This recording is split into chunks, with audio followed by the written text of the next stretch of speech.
Ladies and gentlemen, the following podcast is set for one episode. Your host from Columbus, Ohio, is Michael Kirk. Welcome to the Outlaw Mudcast. Hello and welcome to the Outlaw Mudcast, your digital audio dirt sheet for all things Supershow. Top story on this week's show, Gen Con.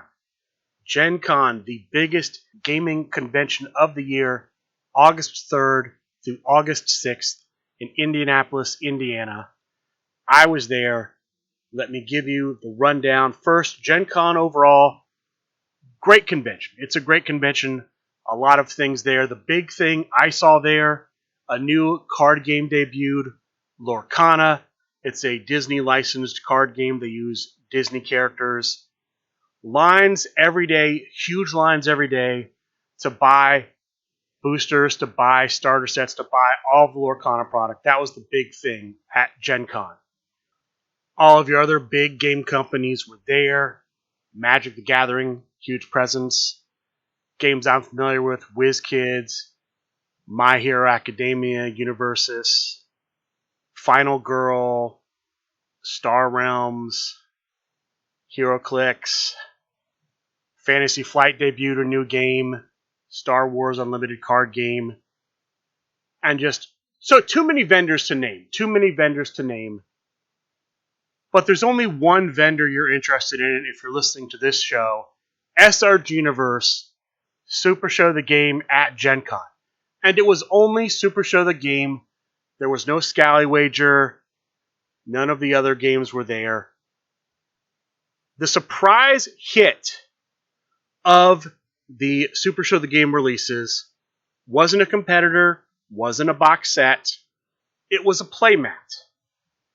They debuted a 2-player playmat that had spots for leads, follow-up finishes, discard pile, your deck, your competitor, had some rules written on it. That was a big hit. They used those for every demo, and they had a limited number on sale. And those, I believe, sold out day 1, Thursday, if not maybe a few into day 2. But pretty much Friday afternoon, and I think actually Friday day, I think they all sold out Thursday. I'm not 100% confident on that, but I know people were asking about them all weekend, and SRG Universe didn't have them for the majority of the weekend. Outside of that, competitors. The plant-based bruiser, along with Hank the Tank and Jack of all trades, all together in one set debuted. We had, and let me check the name here to make sure I have this right. We have the Deranged Monarch that debuted. This is a flip competitor based on King Carcosa. It's a new variation of King Carcosa. The first 4 cards in the microphone line. This is the new weapon series in the submission card slots. That debuted at Gen Con. And they had extremely limited supplies of the promo cards, of the Gen Con logoed daily promo cards. I think with the exception of the Saturday promo, the promos for the other 3 days all went very quickly. By the end of the day, they were all gone. Those were very popular, and they went very quickly throughout Gen Con each day. Some competitors that have only been available at conventions or in payoff packs and mystery boxes were there. Sofa King Eddie Fury, the new version of X-Royce, the Meeples Champion was there. And slight correction, there was a point later in the weekend where I was doing commentary on the Triad match. And there was a miscommunication between the Meeple and I about competitors. I was talking about the TVA Commissioner Drew Madsen's competitor. He thought I was talking about his competitor, and so he mentioned there were only 4 left. I thought he meant there were only 4 Drew Madsens left. There were only 4 Meeples left. There are still plenty of Drew Madsens. We also saw the end. The 2 competitors that debuted at Southern Friday Gaming Expo were there for sale. They also had Matt Cardona's and some Ravens out there. The only one I saw sell out was the Raven. I didn't see Ravens still for sale on the last day. All the other competitors that debuted at Gen Con, they still had copies of at Gen Con. Additionally, I haven't touched on these yet, but there were some promos if you bought certain specials. They have their lunch special, their dinner special, based on the Chinese food restaurant aspect of the story of the legendary Fighting Federation. If you bought these specials, you could get 2 new competitors, and they're not quite new. The character has existed before. These are new versions of those competitors. New gimmicks on the competitor card, 3 new finishes, same logos as the previous versions. Those 2 competitors are Papa Wheelie and Lexi the Punk Rock Pixie. Those you had to buy specials. There was also an apparel promo. If you got an apparel promo, you received a brand new Tornado Tag Team competitor only card. The name escapes me at the moment, but it's a tag team of Lexi the Punk Rock Pixie and Unicorn Princess. They are now on a Tornado Tag Team card together. And of course, with the new Lexi, that's 3 new finishes. Lexi is also available in the Chamomile Tea versus Sage the Wicked Witch box set. Pop Wheelie is in the Rising Sun versus Big Shot box set. So those 2 box sets had those competitors. They had a lot of box sets on sale. They had all 3 of the main starters, Snake Pit versus El Super Hombre, the other 2 I just mentioned, all of the brand new boxed Marauders of the Multiverse, the boxed Cosmic Crusaders. They had the Family Faction pack there, the Brian Cage, Steel Cage deck. They had some random 1 through 27s. They had a lot of product. They sold a lot of product. New t-shirt debuted. New purple t-shirt with yellow lettering, but says slightly different thing than the old shirts did. I don't remember what that is off the top of my head. That's out there if you want to check that out. They debuted drawstring bags with the SRG logo on them. And then they had various hats and things like that. They had the wheel there where you could spin and get a new alt-art competitor card featuring the art that's created for the Supershow Go app. And since I mentioned the app real quickly, I don't have any news on the app. I don't know what's going on with it. Last I heard, it's still an alpha for Android only, no progress on the iPhone portion of alpha. That's pretty much it as far as product goes. At the booth, we had, of course, Steve Resk, John Calais, Griff and Jen Briggs. We had Hall of Famer Pat Mulligan there, Loudmouth Leo Larynx. Caveman and Anastasia Morningstar were the final 2 rounding out the ring crew, the booth crew at Gen Con. They were both there doing demos all weekend. That's what I have, though, for the product. Let's talk about events and featured matches.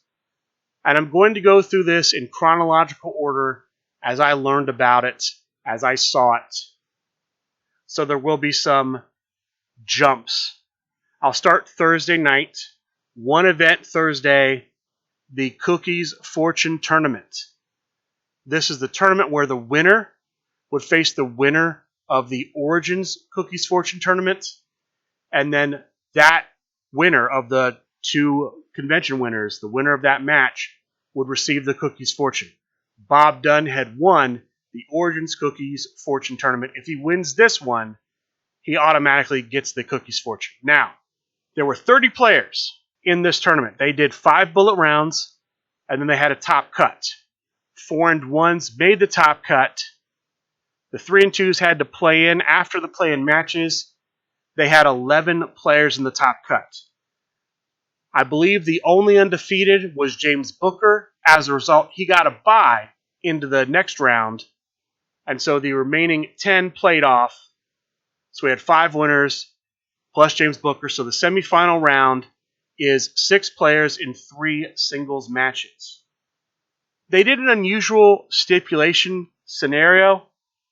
Each match started off with a stipulation. And I'll actually run through the matches right now. The first matchup was Mitchell Manja with Chloe Mai versus the Great Outdoors with PBS. In this match, they started with the steel chain stipulation. The next match was Uncle Bradley as Candyman versus Colin Simon as the Hallow King, with them starting with the Liger's Den. And then the last match was James Booker with El Superhombre versus Chris Brownlee as Luna Hallows, starting with the steel cage. And what I mean by starting with is this. When the crowd meter went up in the semifinals, it wasn't the next crowd meter of that stipulation. It was the next level of a different stipulation. So, for example, if crowd meter 0 is steel cage, crowd meter 1 might be Liger's Den. Crowd meter 2 might be Psycho Circus. Crowd meter 3 might be ladder. It was that way. That's how the stipulations worked. I can tell you that in the match between Mitchell Manja and the Great Outdoors, they started with steel chain. They ended at crowd meter 3, Psycho Circus, with Mitchell Manja moving on to the finals. In the second match, Uncle Bradley versus Colin Simon, it started with Liger's Den. It ended with steel chain at crowd meter 1, with Uncle Bradley winning. And then the last match, James Booker versus Chris Brownlee, it didn't get past crowd meter 0. It started and ended as a steel cage match, with James Booker going over. We have 3 matches. We have 3 winners. We have a triad final match. James Booker versus Brad Iyer versus Mitchell Manja. The first 2 men, members of the higher class / top guys. The last, a member of the Phil Birch's The Big Picture faction. So a bit of a handicap match for Mitchell Manja. Just a standard triad match, no additional stipulation. It ends up going all the way to crowd meter 4. The winner, James Booker. James Booker takes the Cookies Fortune match. He will face Bob Dunn to see who will be the winner and holder of the Cookies Fortune. After this, it's time for the LFF World Heavyweight Championship match. The first defense for the Grump. The Grump, the champion with Funtime Bob. The challenger, Brian Wait For It Schmidt of the Crime Wave. Now, Brian Schmidt was supposed to be coming in, supposed to be driving in Wednesday. He discovers he has a broken wheel. Unfortunately, he is not able to make it to Gen Con Thursday. He doesn't make it the whole weekend. He ends up apparently driving partway there and then turning around and coming back home when he realizes he can't make it in time. But he is counted out. And he loses the championship match via countout officially. I know in the aftermath of this, people have called for him to get a rematch due to the car trouble, due to his transportation issues. I don't know if that'll happen. I know there are a lot of people who want to see that happen. Will that happen? We'll have to see. But Brian Schmidt ends up losing the championship match by countout because he's not able to be at Gen Con. That wraps up Thursday. Friday we have the Loudmouth Leo stipulation event.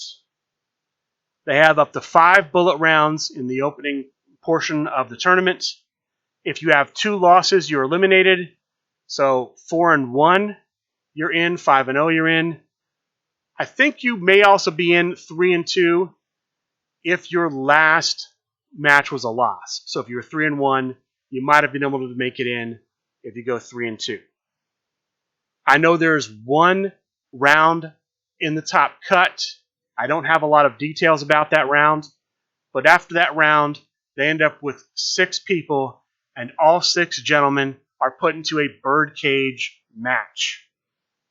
Let me go through the birdcage match in the entrant order to the best of my knowledge. The first man in was the Meeple playing as himself. The second man in was Ben Horseman playing as the man he created, Hurricane Gonzalez.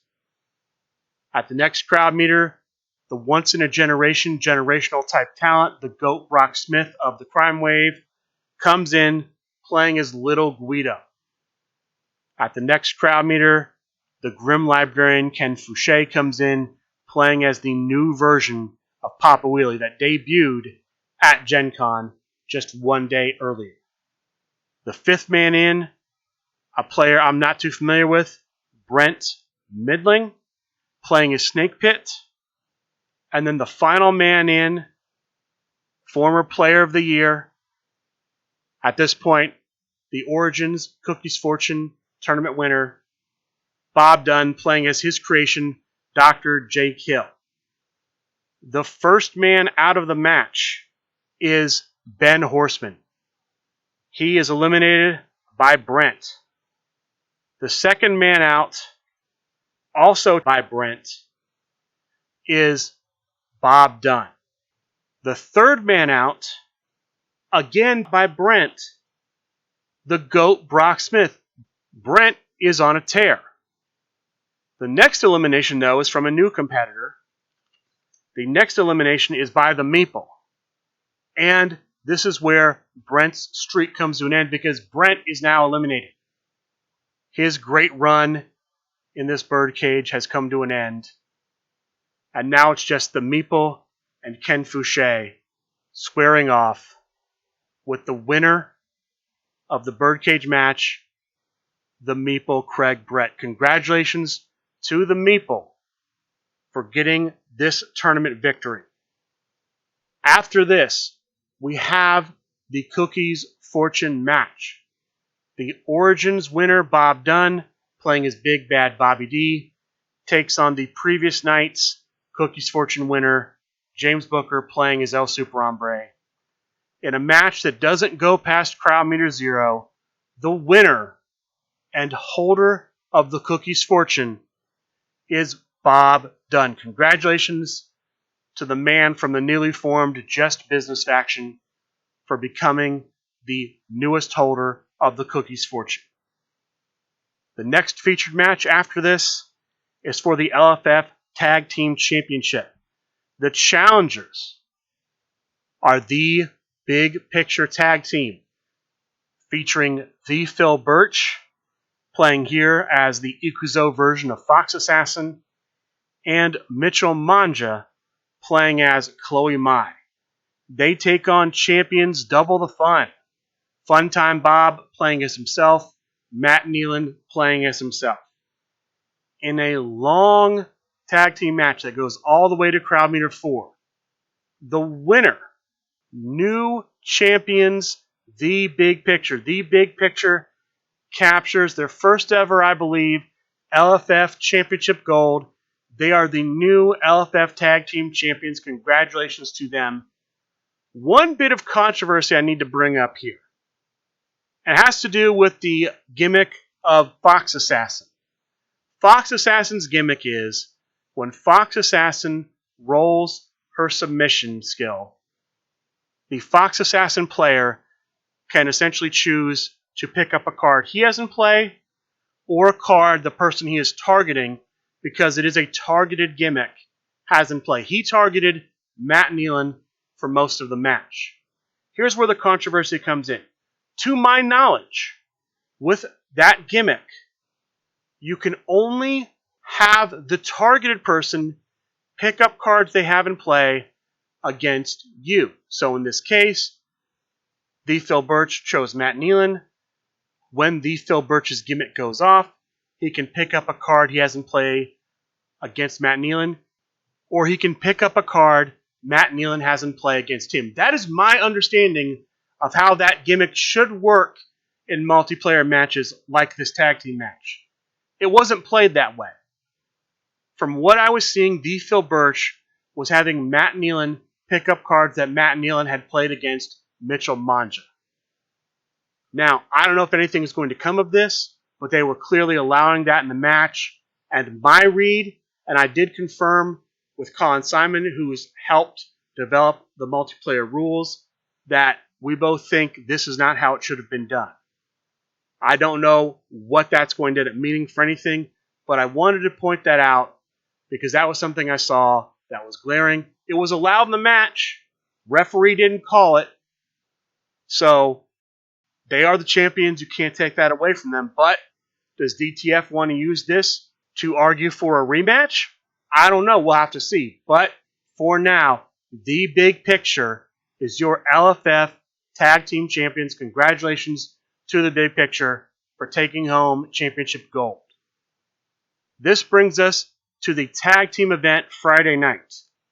There were 46 players, meaning 23 teams, in the event. Again, they played up to 5 bullet rounds. A team, when they received 2 losses, was eliminated from the tournament. After the bullet round portion, they end up cutting to a top 8. I don't have the top 8 matchups, but let me give you the semifinal matchups. The 4 teams that make the semifinals are, in the first match, the team of the Insiders, sometimes known as Under the Bridge, James Booker playing as Combat Chris here, and Uncle Bradley playing as Candyman. They take on the team of Evan Harris and Ken Fouché, both members of the line. Evan Harris is playing as Colossal Mike Law from the Catalyst Pro Wrestling box set. Ken Fouché is playing as his creation, the Grim Librarian. This was a good tag team. This was a great tag team match. It goes to crowd meter 7. Early on, it looks like the Insiders have the edge. They are landing finishers, but they're not getting high enough finish rolls. The one time they did make a high finish roll, the line team, Ken Fouché and Evan Harris, make a big breakout roll with the assistance from the save roll of 15, get out. This match ends up going to crowd meter 7, and after lasting so long, the line team turns it around. Ken Fouché and Evan Harris at crowd meter 7 get the win, stopping the Insiders from making their 3rd straight Gen Con finals. Hats off to the Insiders, though. Making the semifinals 3 years in a row is a great accomplishment. But the first team in the semifinals, Evan Harris and Ken Fouché. The other 2 teams in the semifinals are Baked Outlaws, the team of Sherry Von Danish playing as Danhausen, and the Great Outdoors playing as Ariel Lipstick. And another team from the higher class. We have the Insiders, we have Loud and Grumpy. The team of Loudmouth Leo Larynx playing as the Director of Operations, and the Grump Danny Thunder playing as the Rising Sun. This match doesn't go nearly as long as the other match. It only goes to crowd meter 1. Your winners at crowd meter 1, Baked Outdoors. Baked Outdoors face off against Evan Harris and Ken Fouché in the finals. And your winners in the finals, Baked Outdoors. Baked Outdoors. Very happy to see my fellow BCW member, Sherry Von Danish, along with fellow Midwest Coaster, the Great Outdoors, take this victory. All 4 of the finalists, great players, bracket busters. I don't think anyone would have predicted these 4 in the finals. They beat great teams to make it, and the Baked Outdoors beats a great team to win the tournament. Congratulations to the Baked Outdoors for winning the Gen Con 2023 Tag Team Tournament. After this, we have the Midwest Coast Championship defended. The challenger, the GOAT Brock Smith, as Little Guido, the champion, the Grump playing as himself, in a standard singles match that goes to crowd meter 1. The winner, still champion, the Grump. Congratulations to the Grump for retaining the Midwest Coast Championship. That does it for Friday. Let's go to Saturday. Saturday, 10 a.m. I've been talking about it for a while now. The 2023 Grand Battle match. I'm a big fan of the Grand Battle stipulation. It's a match type I've only been able to participate in a handful of times because it doesn't much happen outside of the Grand Gathering. We had one at Origins. I made the final table there. I decided to use the same deck I used, the same competitor I used at Origins in this tournament, the Rogue Anthony Gangone. I show up at 10. I'm there till 10:15.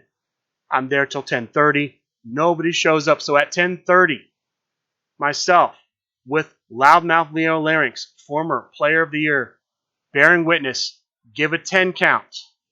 And at the end of the 10 count, I stand alone in the grand battle. I have won the 2023 Grand Battle match at Gen Con, the Grand Battle event. I'm your 2023 Grand Battle champion.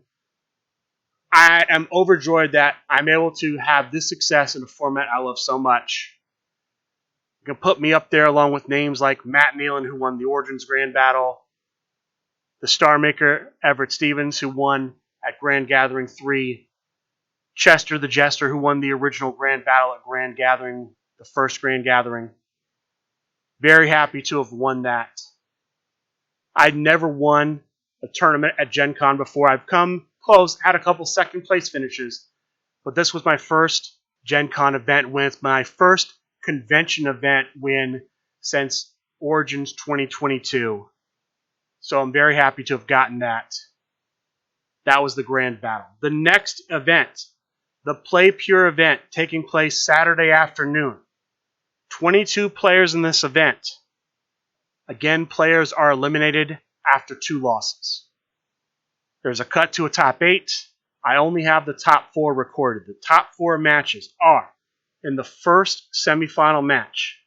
It's the GOAT Brock Smith playing once again as Little Guido. And he played as Little Guido for most of this event, and he did very well. He had a lot of top 4 finishes this weekend. So hats off to the GOAT for a great weekend this weekend. He once again plays as Little Guido. I'm in the tournament playing as my own creation, Le Guillotine.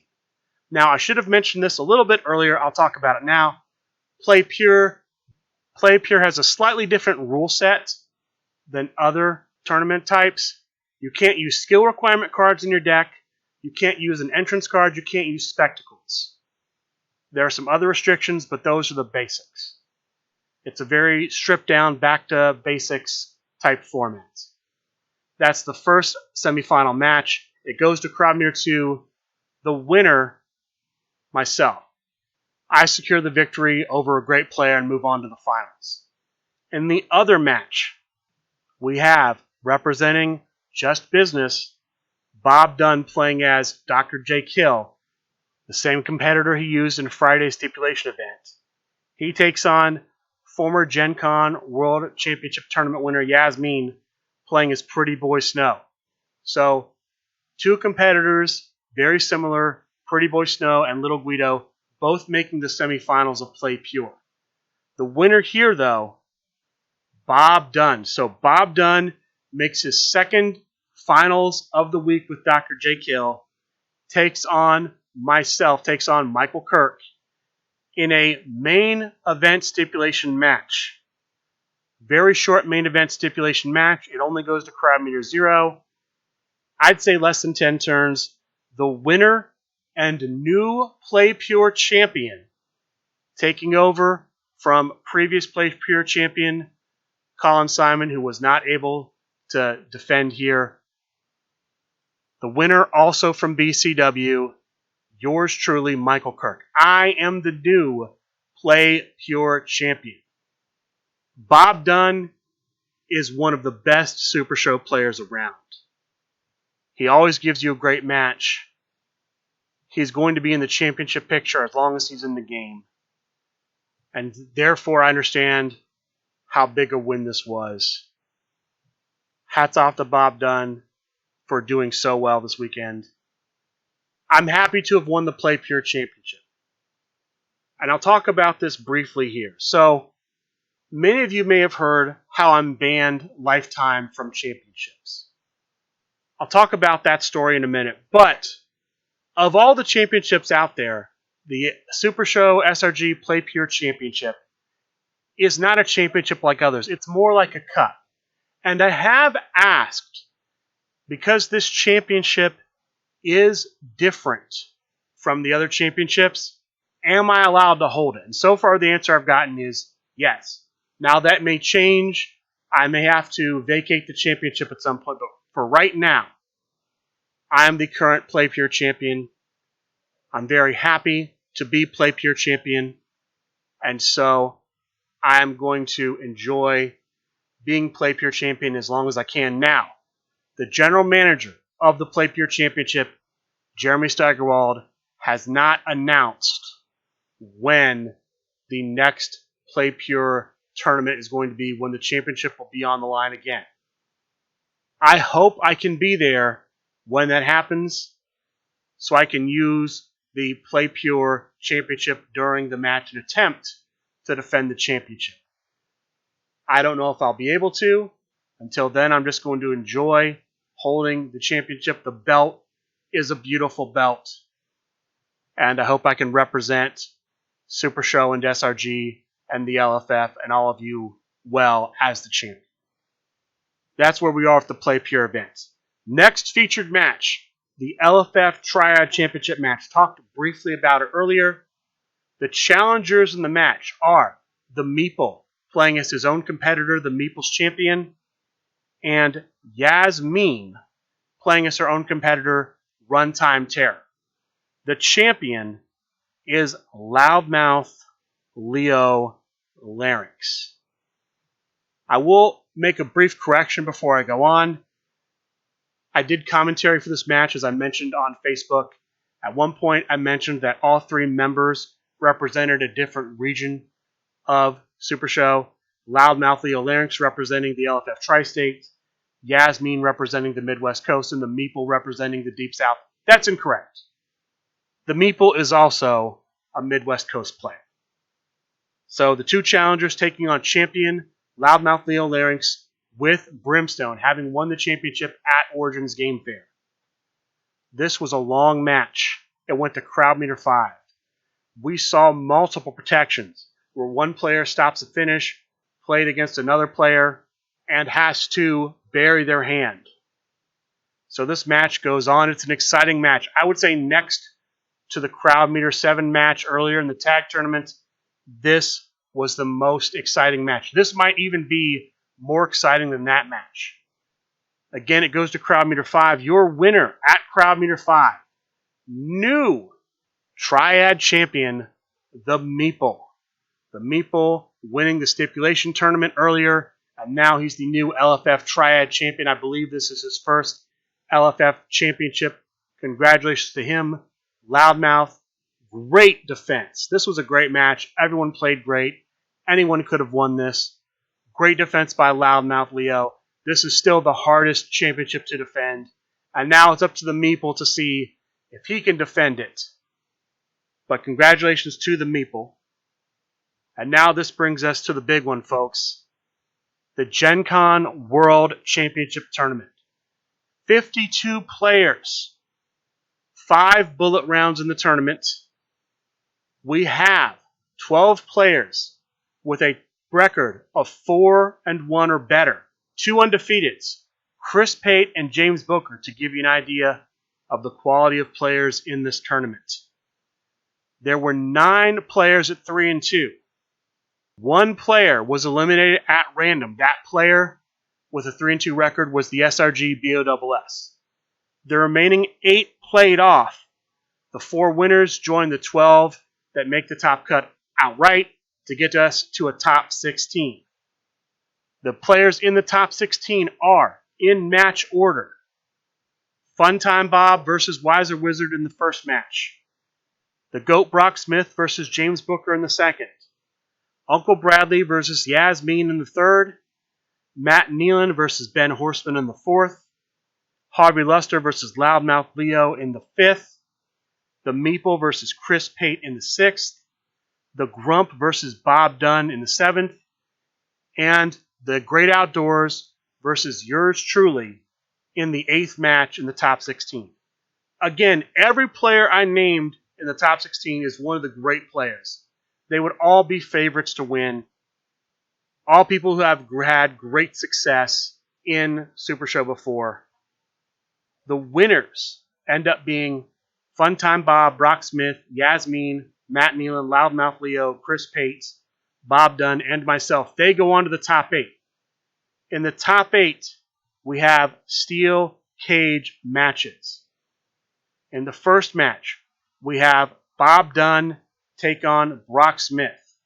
The winner here escaping the cage winning via special finish the GOAT Brock Smith.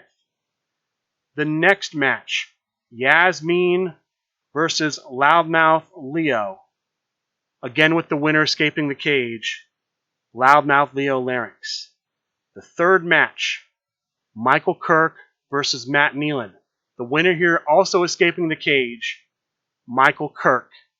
I win. I'm still in this. And then the final match, pinfall victory, Funtime Bob versus Chris Pate. Funtime Bob wins. So we have in the top 4, 2 higher class members. We had 6 in the top 16. 2 make the semifinals. We're given the choice to negotiate what we want. The 4 semifinalists, if we all agree, that's the matchup. If not, General Manager John Calais makes the matchup. What we end up agreeing to is in the top 4, I will face Loudmouth Leo Larynx.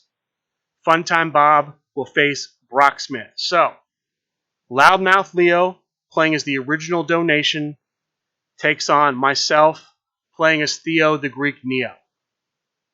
The Donation, his gimmick is, at the start of his turn, he may search his deck for a card named Kick and put it into play. He was using the newest version of Kick, a skill requirement card that gives you +1 to your strike skill. Donation has a strike of 9 going from memory, so this gives him 2 10s when he uses his gimmick and puts it into play. Tough matchup. It goes to crowd meter 1, no stipulation. The winner at crowd meter 1, Michael Kirk. I win. I go on to the finals. I've won the first 2 events Saturday. I have a shot to win the 3rd event on Saturday. Huge pressure on me. My opponent is the winner of the GOAT Brock Smith playing as Little Guido and Funtime Bob playing as Rolling Outlaw. This match only goes to crowd meter 0. The winner at crowd meter 0, Funtime Bob. So Funtime Bob and I will face off in the finals, but there's a bit of a delay because we have some featured matches. The first featured match, and actually this is the only featured match before the finals. I thought there was going to be more, but there ended up only being one. The first featured match, the LFF World Heavyweight Championship. The champion, the Grump, Danny Thunder with Funtime Bob. The challenger, Bob Dunn, playing as Reverend Goodbrains. This was a no disqualification, no countout match. It went to crowd meter 1.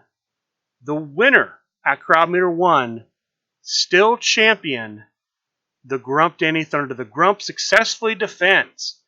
Afterwards, immediately afterwards, Bob Dunn announces, I am cashing in right now with the Cookie's Fortune. So Bob Dunn cashes in the Cookie's Fortune, holds it just about 24 hours before cashing it in. Here's how this works. He joins the match in progress immediately after the elimination. So, the Grump's hand size, cards in hand, cards in the discard pile, those don't change. Cards in deck. The board gets cleared after Bob Dunn's eliminated. Then Bob Dunn comes in as Big Bad Bobby D with the Cookie's Fortune. He gets to start with 10 cards in his hand, and the match continues. They continue on, and at crowd meter 1, we see a finish hit with the winner, new champion, Bob Dunn. Bob Dunn gets it done for a second time. He's now a 2-time LFF World Heavyweight Champion. Congratulations to him, cashing in the Cookie's Fortune to make sure he walks out of Gen Con the LFF World Heavyweight Champion. The next match for this championship will be, from what they announced, August 16th. Alec Ventresca will be the next challenger for champion Bob Dunn. Congratulations to Bob Dunn. Now, will Brian Schmidt get a shot at Bob Dunn after what happened earlier this weekend? I don't know. But we know Alec Ventresca is going to get a shot. After that, I'm not sure who's next. Back to the Gen Con World Championship Tournament. We are now in the finals, folks. Funtime Bob playing as Rolling Outlaw versus Michael Kirk playing as 2020 competitor Theo the Greek Neo. No stipulation here, just a standard singles match. Pretty well fought match. I think it went about 20 minutes. It goes to crowd meter 2. At crowd meter 2, playing a finish off of his gimmick, the winner with an 11, Michael Kirk. I win the 2023 Gen Con World Championship Tournament. I win all 3 events Saturday at Gen Con. A feat that has never been done before. As many people were saying, it took John Pulverino 3 years, over 1,000 days, to win 3 Gen Con Saturday events. I did it in just 1 day. I was not expecting that at all. When I won the 2023 Gen Con Grand Battle Championship, I figured that's it. That's the highlight of my weekend. Going on to win the Play Pure was something I would never have imagined. Going on to win the World Championship Tournament, becoming I guess I'd be only the 8th winner, because there have been 10 Gen Cons, but one man won 3 of them. So I'm only the 8th person to win a Gen Con World Championship Tournament. This was a run I never would have foreseen coming. I don't know if anyone will ever do it again. I'm surprised. I'm humbled. I can't believe I did that. To everyone that congratulated me, to everyone in the LFF, thank you for all of your support. I'll do my best to represent you guys. Now, I should bring this up here.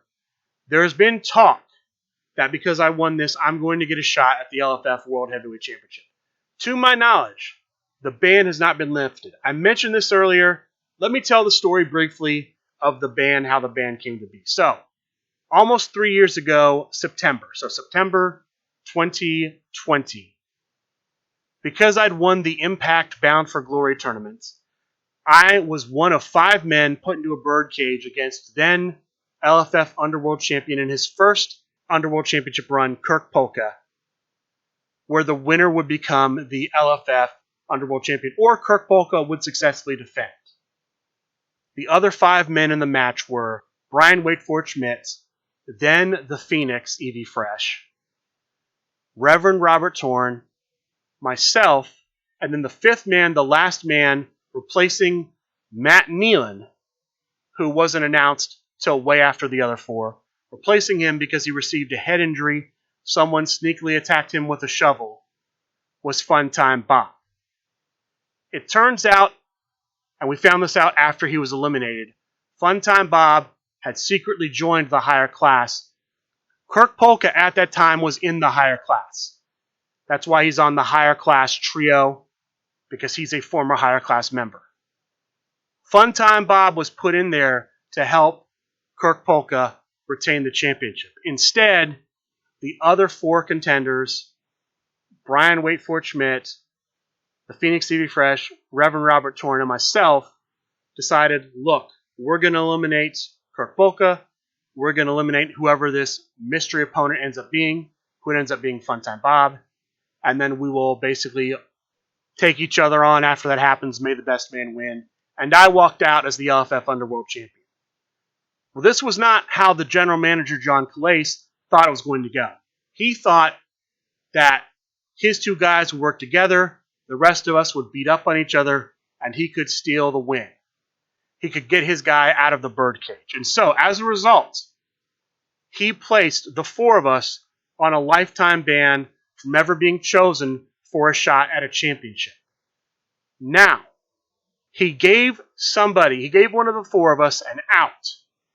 If one of the 4 of us came out and named the person who organized the 4 of us getting together, that person would have the ban lifted. The man who basically told was Brian Waitford Schmidt. So Brian Waitford Schmidt gets his ban lifted. So just the 3 of us remained banned. Then, to the best of my knowledge, Calais just forgot he banned Everett Stevens and gave him another title shot. So the only 2 men, to my knowledge, still banned under that ban are the Reverend Robert Torn and myself. Now, Robert Torn hasn't played for a long time. I don't see him ever playing again. So effectively, I'm the only person still banned. I've seen people talk about the ban's been lifted, there's no real ban. Nobody in charge of the ban, and by that I mean General Manager John Clace. General Manager John Clace has not told me I'm unbanned. So to my knowledge, I cannot be chosen for a shot at a championship. What do I think about that? I'm not worried about that. I'm not worried about getting a shot at a championship. If I get one, great. If not, oh well.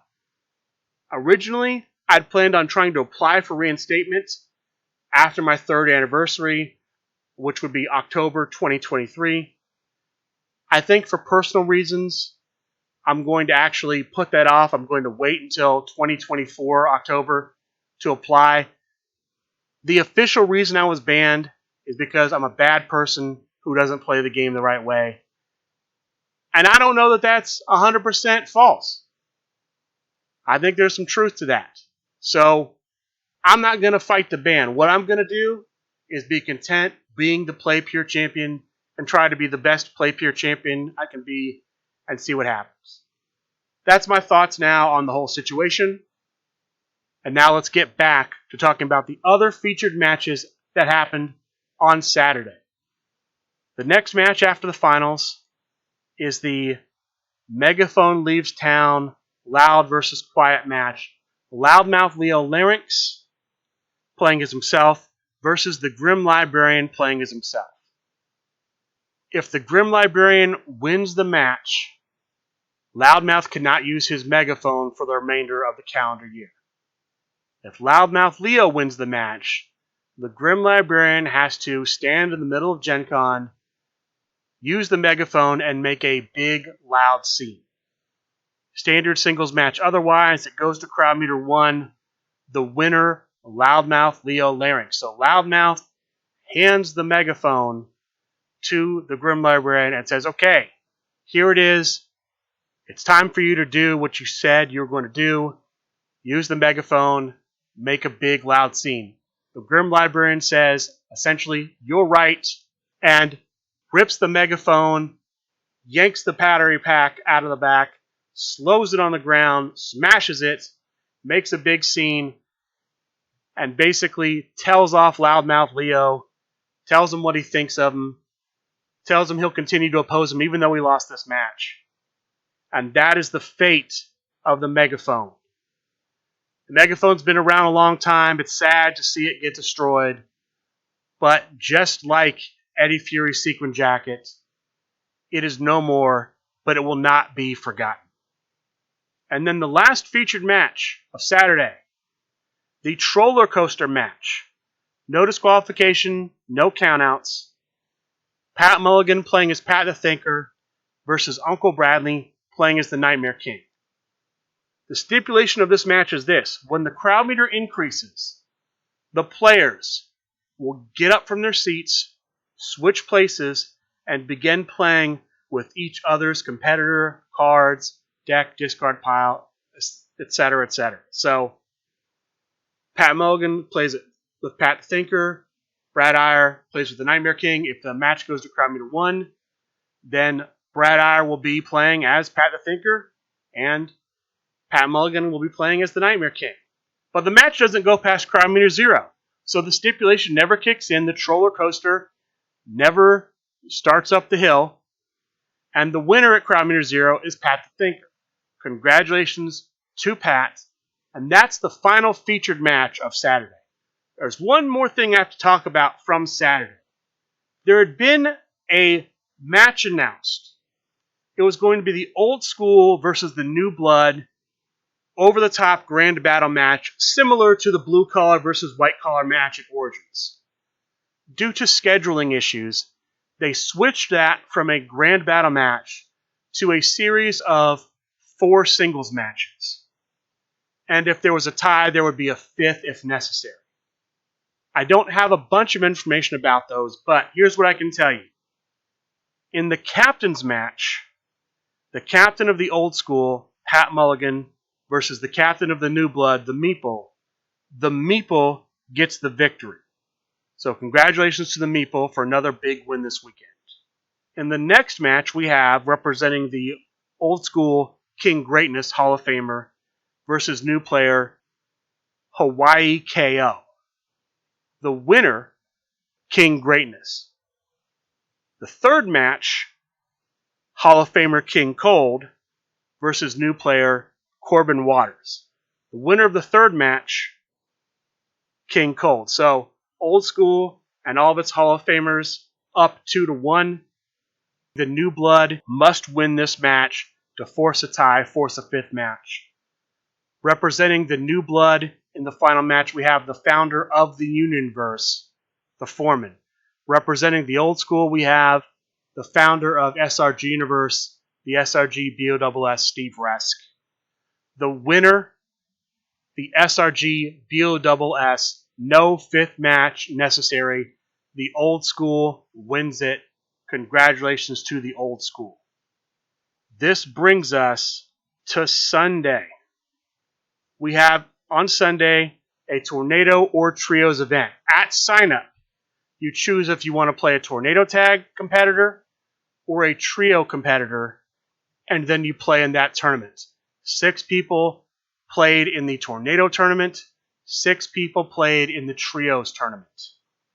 The first matches in each tournament were triad matches, and then it was 2 losses and you're out from there, singles the rest of the way.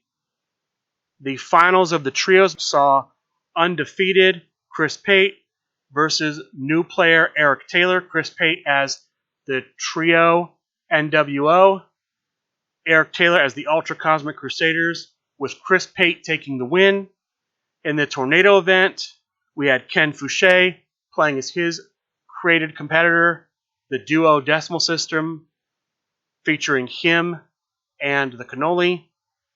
His opponent, longtime player, but haven't seen too much of him, not too familiar with him, Brian Ogozelik playing as Young Bucks. The winner there, Brian Ogozelik. That does it for the events from Gen Con. There was one thing I meant to mention. I'll go ahead and bring it up now. They did a slight rule change in the tag team tournament. This may be a permanent rule change. I know there's some debate, but it seems like it's going to be permanent. In tag team matches, this is 2 players versus 2 players. They're going to restrict each tag team to only 1 spectacle usage. So before, each player on a team could reveal a spectacle at some point during the match. Now, once a player reveals a spectacle for that team, that's it. No other spectacles can be revealed for that team. That change was implemented at Gen Con, and I expect we'll see it going forward. That's it, though, for Gen Con. Let's talk about what else happened this week. No other featured matches outside of Sunday Night Fights that I'm aware of. I have some news on the LFF Tri-State Gauntlet match. This is how John Polverino has to defend the LFF Tri-State Championship. He's going to be going up against originally 4 opponents. The winner of each championship match then goes on to defend against the remaining people in the gauntlet until either the champion going in has successfully defended 4 times, or we've had a new champion who's gone through. We could have the championship change each time, or one man could win all of the matches, or some combination in between. Now, the first leg of the gauntlet already happened. Brian Schmidt volunteered to go first. He did not defeat the champion, so John Polverino is still champion.